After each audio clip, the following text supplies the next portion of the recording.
Well, Pakistan Interior Minister Rehman Malik will be completing his rather controversial tour of India today. During his 3-day tour, Malik provoked on several occasions, but it was first equating Babri Masjid demolition to the 26/11 attacks. Then he rubbed into the wounds of Kargil martyr Captain Kalia by saying that he might have died due to bad weather. This time. It is able to stand the test of the force. Definitely do that and don't forget that time.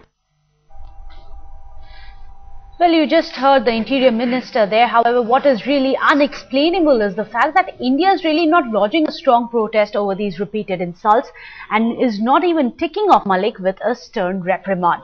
So the government is under fire from the opposition for allowing Malik's statements go unchallenged. Second, why have some states done better? So today is the day when 3-day tour of Rehman Malik has ended. Remember, the aim of this entire tour of his India visit was to improve the bilateral ties between the two countries. However, has that happened?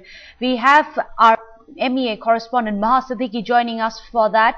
Maha, what do you think? Has the 3-day tour really reached the sort of results that it was hoping that it would, that is, improving the bilateral ties of the two countries? Well, only as far as the liberalized visa regime goes, that has been operationalized with Rehman Malik coming to India. But apart from that, this whole visit of Rehman Malik has been embroiled in controversy from the word go. The minute he stepped on Indian soil, he first made controversial statements about Captain Kalia, the case regarding Captain Kalia. After that, he went on to compare 26/11 to Babri Masjid. For both those, he's given a clarification yesterday as well as today, Meghna.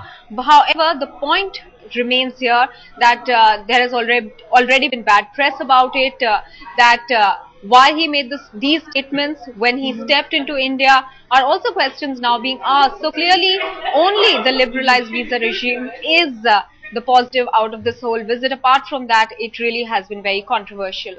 But Maha, what's really baffling is the way that India has reacted, or rather not reacted, to Rehman Malik's statements. Why is it that our government's taking it lying down? Well, Meghna, first of all, to begin with, Rehman Malik's visit to India was something that was an invitation literally extracted by Rehman Malik from the Indian side. Remember, he was not being welcomed by P. Chidambaram when he was the Home Minister, and it was only on the sidelines of a summit in Rome that he literally got himself invited by Sushil Kumar Shinde under the guise of the fact that they would operationalize the liberalized visa regime between the two countries. And he took that opportunity to come here, but however, there was a vertical divide as far as the government establishment here is concerned in India about laying out a red carpet for him. It was only, if I could put it that way, done by the Home Ministry. There was nobody else who was really keen that Rehman Malik comes to India, because there has been no progress on 26/11, and India had made it categorical that any other aspect, any other relationship between the two countries really hinges on that, and that inviting him at this time was clearly not welcome, since there really has been no visible progress on that front. So, but that's the reason that many people do not want to come out and say anything about Rehman Malik's visit, because there was already a divide within the government over whether he should have been called at all in India or not. So given this background, Maha, it's not surprising at all, is it, that Sushil Kumar Shinde is already facing the flak of the opposition. Thank you so much for joining us with your inputs. But now let's play out for you how exactly Malik had offended India and took advantage of India's hospitality. Abu Jandial, Sari, they are Indian, and the other guy, and two of them were arrested much before the Bombay blast. So I'm sure they had supplied some information, including the maps. We do not want any 9/11. We do not want any Bombay blast. We do not want any Samjhota Express. We do not want any Babri mosque issue.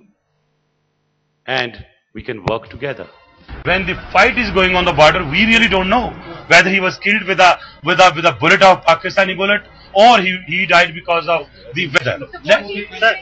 आज और कल मैंने airport से भी अर्ज किया था कि अगर मुझे अभी एविडेंस आप दे, if it's substantive, documentarily or any material evidence, before I leave Pakistan, I'll order his arrest. So the opposition is now expectedly cornering the government for not getting a befitting reply to Malik, who they say clearly crossed the line. The expedition of trial in Pakistan, bringing people like Hafiz Syed to book, giving of voice samples of those who were handlers, these were really the issues. And it's strange and unfortunate that the Pakistani minister has,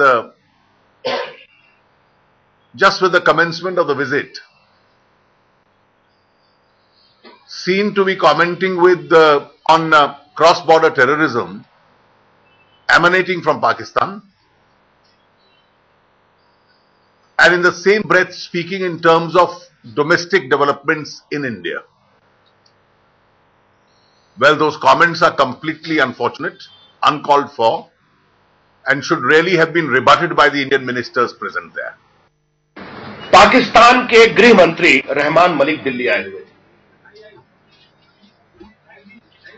और उन्होंने जब उनसे 26/11 के मुंबई हमले की बात की गई, जो पाकिस्तान में आतंकवादी हैं, उनके आका हैं, आपने कार्रवाई नहीं की, तो उन्होंने हाफिज सईद के बारे में सीधा झूठ बोल दिया, कोई प्रमाण नहीं है। जबकि हाफिज सईद का नाम स्वयं जिसको अभी फांसी पड़ी, आप जानते हैं, वो लेकर के गया है। अरे सबूत क्या, ओपन चैनल करके उसका गांव का नाम मिला, सब कुछ मिला, पूरा एड्रेस मिला, सब कुछ मिला, फिर ओपन सबूत का जरूरत क्या है? 3 साल 4 साल सजा सुना, सब कुछ मिला, उसका गांव का नाम, या फिर हिंदुस्तान का तो है, रहने का सवाल नहीं होता। पाकिस्तान का इतना सबूत दिया, फिर भी बोलता सबूत नहीं मिला। वो अपने घर से चल के आए क्या? आका लोगों क्या, वहाँ के सरकार, वहाँ का आका लोगों को जो फांसी, जो भी सजा फटाफट उड़ाएगा, क्योंकि देश भी सुरक्षा रहेगा और सुकून महसूस करेगा।